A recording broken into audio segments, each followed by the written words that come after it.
So let's say we have these two wave sources, A and B, and they're each located some distance away from this this black point here. So the distance from A to that point we'll call dA, and the distance from B to that point we'll call dB. And we can see in the diagram those look to be different distances. And what that means for us is that B takes some amount of time to get there. A gets there a little bit faster from the source. And in that amount of time that it takes to travel from the source to this location, that wave has time to oscillate up and down a certain number of times. Since it takes more time for the waves from B to get there, it oscillates up and down more times than A does. And so if we draw in the waves here, let me try and get the frequencies about the same on these two. So that could be our red or our blue one, and then red will start the same way. So we'll start with a bump up.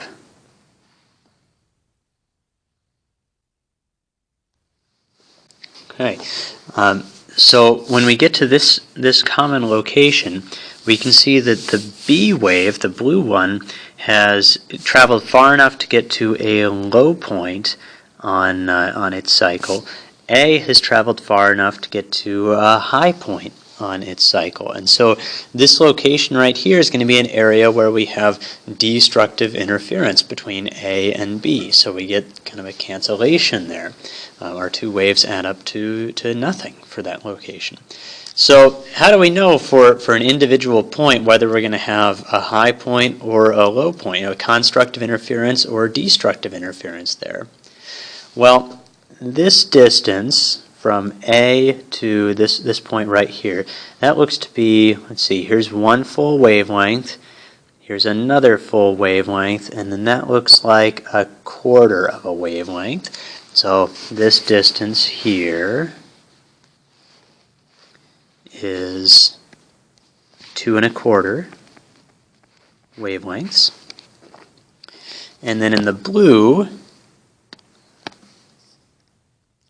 we've got one full wavelength, two full wavelengths, a half a wavelength, and another quarter, so that'd be 2 3/4 wavelengths.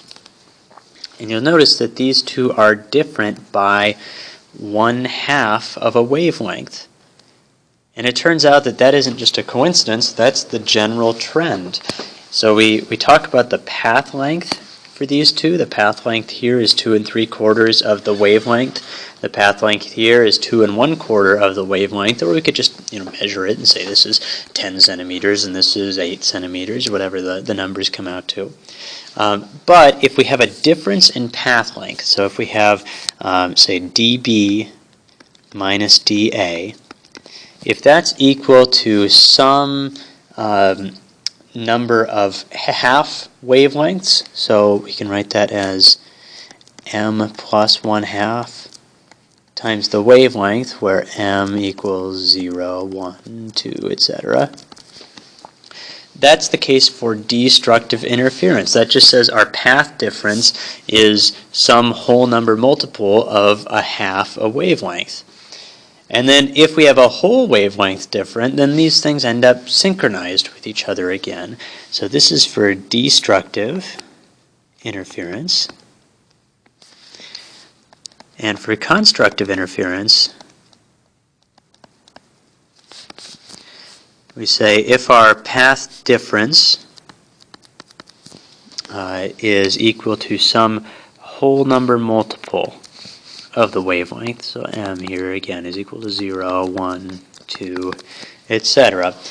In that case, we have constructive interference. So maybe the blue wave has gone through 2 3/4 wavelengths. If this were a whole number multiple of our wavelength, then maybe the red one would go through, instead of 2 1/4, maybe it'd go through, say, 1 3/4. 1 3/4 and 2 3/4 are different by one full wavelength.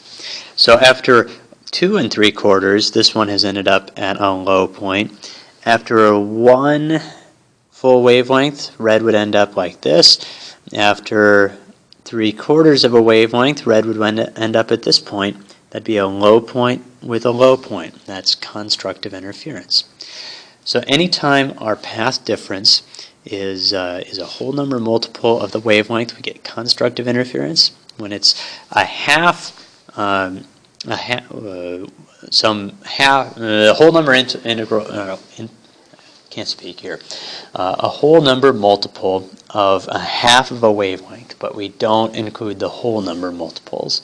So one half of a wavelength, 1.5 wavelengths, 2.5 wavelengths, 3.5 wavelengths. Those are the ones that match this criteria. Those are the ones where we have destructive interference.